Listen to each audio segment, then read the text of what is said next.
Old Yeller, Chapter 2. It was the next morning when the big yellow dog came. I found him at daylight when Mama told me to stop out the dog run and cut down a side of middling meat hanging to the pole rafters. The minute I opened the door and looked up, I saw that the meat was gone.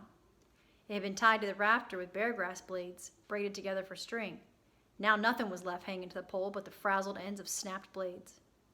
I looked down then. At that same instant, a dog rose from where he'd been curled up on the ground beside the barrel that held our cornmeal. He was a big, ugly, slick-haired yellow dog.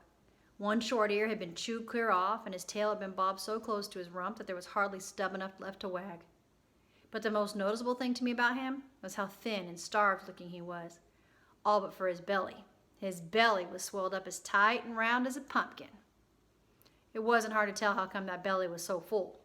All I had to do was look at the piece of curled-up rind lying on the dirt beside him, with all the meat gnawed off. That side of meat had been a big one, but now there wasn't enough meat left on the rind to interest a pack rat. Well, to lose the only meat we had left from last winter's hog butchering was bad enough, but what made me even madder was the way the dog acted. He didn't even have the manners to feel ashamed of what he'd done. He rose to his feet, stretched, yawned, then came romping toward me, wiggling that stub tail and yelling, "Yo, yo, yo, yo!" just like he belonged there and I was his best friend. "Why, you thieving rascal!" I shouted and kicked at him as hard as I could. He ducked just in time, so I missed him by a hair. But nobody could have told him I missed after the way he fell over on the ground and lay there with his belly up and his 4 feet in the air, squalling and bellowing at the top of his voice. From the racket he made, you'd have thought I had a club and was breaking every bone in his body. Mama came running to stick her head to the door. "What on earth, Travis?" "Why, this old stray dog come up and eaten our middling meat clear up," I said. I aimed another kick at him. He was quick and rolled out of reach again, just in time, then fell back to the ground and lay there yelling louder than ever. Then out come little Arliss, naked, like he always slept in the summer. He was hollering, "A dog! A dog!" and he ran past me and fell on the dog and petted him till he quit howling, then turned on me fighting mad. "You quit kicking my dog!" he yelled fiercely. "You kick my dog and I'll wear you to a frazzle." The battling stick that Mama used to beat the dirt out of clothes when she washed stood leaning against the wall. Now little Arliss had grabbed it up in both hands and came at me swinging. It was such a surprise move, little Arliss making fight at me that way, that I just stood there with my mouth open and let him club me a good one before I figured out to move.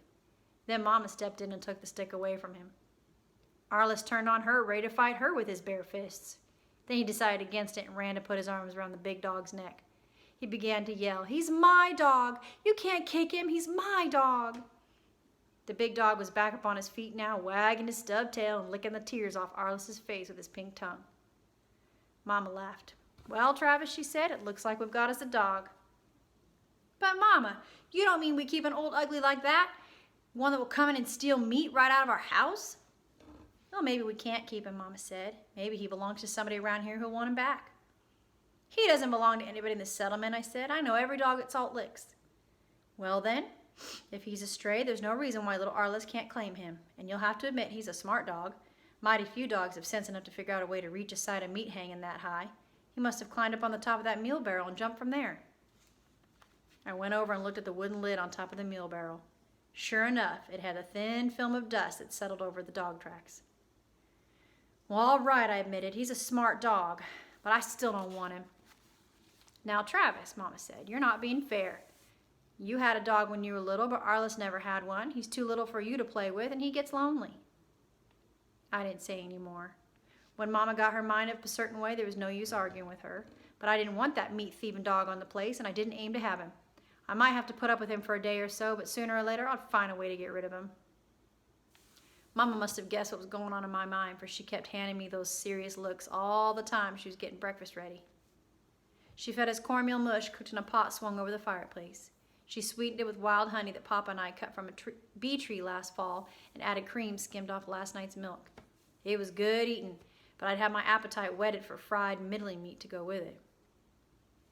Mama waited till I was done, then said, "Now, Travis, as soon as you've milked the cows, I think you ought to get your gun and try to kill us a fat young doe for meat. And while you're gone, I want you to do some thinking on what I said about little Arliss and that stray dog."